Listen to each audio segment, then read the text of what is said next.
नमस्कार दोस्तों, अगर आपने भी होम लोन ले रखा है और आप होम लोन का रिपेमेंट करना चाहते हैं, तो आपने रिपेमेंट कैसे करना है? तो एक सवाल आता है, क्या हमको टेनर कम करना चाहिए? यानी मान लीजिए 20 साल के लिए लोन लिया है, तो आपने वो टेनर कम करना चाहिए, टाइम पीरियड है, वो कम करना चाहिए या ईएमआई कम करना चाहिए?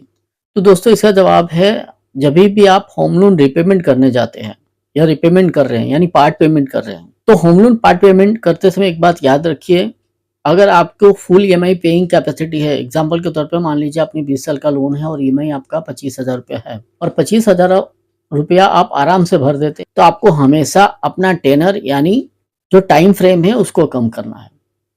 और टाइम फ्रेम कम करने से क्या होगा कि आपका होम लोन जो है वो फटाफट रिपेमेंट हो जाएगा। मान लीजिए कि आपका 25 लाख का लोन था और साल का आपने 2 लाख रुपया रिपेमेंट कर दिया और आपने बैंक को रिक्वेस्ट किया कि आप ईएमआई ना कम करके आप टेनर कम कर दीजिए। तो जैसे ही आप 2 लाख रुपया अपने मुद्दल अमाउंट में रिपेमेंट करेंगे, तो आपका जो 25 लाख का लोन था वो महज 23 लाख बचेगा। इसका फायदा ये होगा कि जो इंटरेस्ट आपका 25 लाख का कट रहा था, अब इंटरेस्ट आपका 30 लाख का कटेगा, क्योंकि 2 लाख आपने रिपेमेंट कर दिया। दूसरी तरफ आपने ईएमआई सेम रखा है, तो जब आप नेक्स्ट ईएमआई भरेंगे तो उसमें आपका इंटरेस्ट पार्ट है वो कम हो जाएगा और आपका प्रिंसिपल जो है बढ़ जाएगा। इससे होगा क्या कि फटाफट आपका लोन रिपे होगा।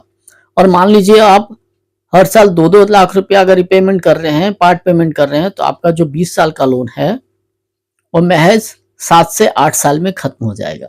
और यही बेस्ट तरीका है आपका होम लोन रीपे करने का। और अगर आपकी कैपेसिटी नहीं है फुल ईएमआई भरने की और आपको लगता है कि मैं फुल ईएमआई नहीं भर पाऊंगा, तो आप पार्ट पेमेंट करने के बाद अपने ईएमआई कम करा सकते हैं।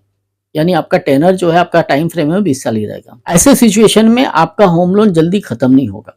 लेकिन अगर आपको ईएमआई भरने में तकलीफ है, तभी आपने अपना ईएमआई कम कराना है।